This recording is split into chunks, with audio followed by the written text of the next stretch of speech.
La première année, comme ça venait de s'installer, c'était très... On était la première promo, donc c'était un peu différent de ce que les deuxièmes années et les premières années actuelles ont pu vivre. C'était enrichissant parce on voyait plein de nouvelles techniques en fait, de création. Donc on a appris pas mal de choses sur la linogravure, la sérigraphie, plein de choses qui sont pas mal et qu'on peut réinvestir en troisième année. On était une classe entière mélangée avec les animations, on était 30. Du coup on a eu des projets assez cool, un peu pluridisciplinaires, ce qui a été très sympa. Deuxième année, ça a été plus professionnalisant. Par exemple, une commande d'une troupe, d'un festival de marionnettes qui nous a commandé des affiches. On a pu bosser avec Eureka qui sont des communicants locaux. Aujourd'hui on est en démarrage du projet de diplôme qui suit le mémoire. Donc c'est plus personnel en fait, on peut développer des points qui nous intéressent et qui nous portent, qui nous tiennent à cœur. Oula, c'est une bonne question ça. Est-ce que je me suis posé la question? Pas vraiment. En fait, vu qu'on était la première promo et qu'on n'avait pas du coup de recul sur comment ça allait se passer, c'était vraiment au jour le jour, les profs aussi étaient dans cette optique-là. De créer le parcours. Beaucoup plus stressante que ça, même si c'est assez bizarre de dire ça parce que c'est quand même pas mal stressant.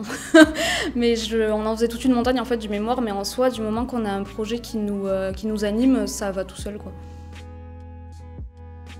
C'est pas un mémoire comme on peut l'imaginer en master, donc un truc hyper long. Là, c'est plus quelque chose de concis, qui est alimenté par du visuel. C'est moins long et plus intuitif, je dirais, que ce qu'on peut imaginer d'un mémoire, comme on en entend parler en master, par exemple. On va choisir un sujet de recherche et on a eu à écrire une quinzaine de pages, on va dire, sur ce sujet, ce qui était un exercice assez compliqué parce que finalement, au début, on se disait... Waouh, ça va être super dur d'écrire un mémoire alors qu'on n'a pas tellement fait d'exercice d'écriture pendant le DNMAD. Et puis plus on avançait et plus on se disait mais comment on va faire pour tenir toute notre recherche et notre réflexion, tout ce qu'on a envie de dire en seulement 15 pages.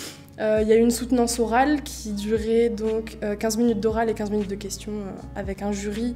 Du coup, on a été suivis pendant un peu moins de 6 mois sur l'écriture par les profs et à la fin, on présentait ça à l'oral devant des gens qui ne connaissaient pas du tout notre travail, notre façon de réfléchir et qui ont pu apporter un regard extérieur, qui nous ont donné plein de références et d'outils pour démarrer le projet, pour mieux appréhender comment donner vie en fait à ce qui était juste théorique. Et ça, c'était vraiment super cool. Beaucoup, on était stressés par l'oral et en fait, ça s'est super bien passé.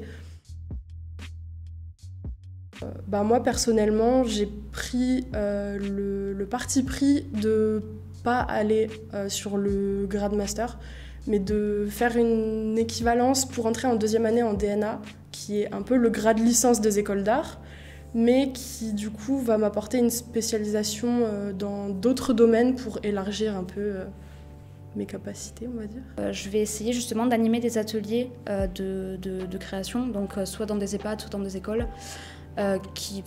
Pour réinvestir en fait ce que j'ai appris comme technique pendant le DNMAD.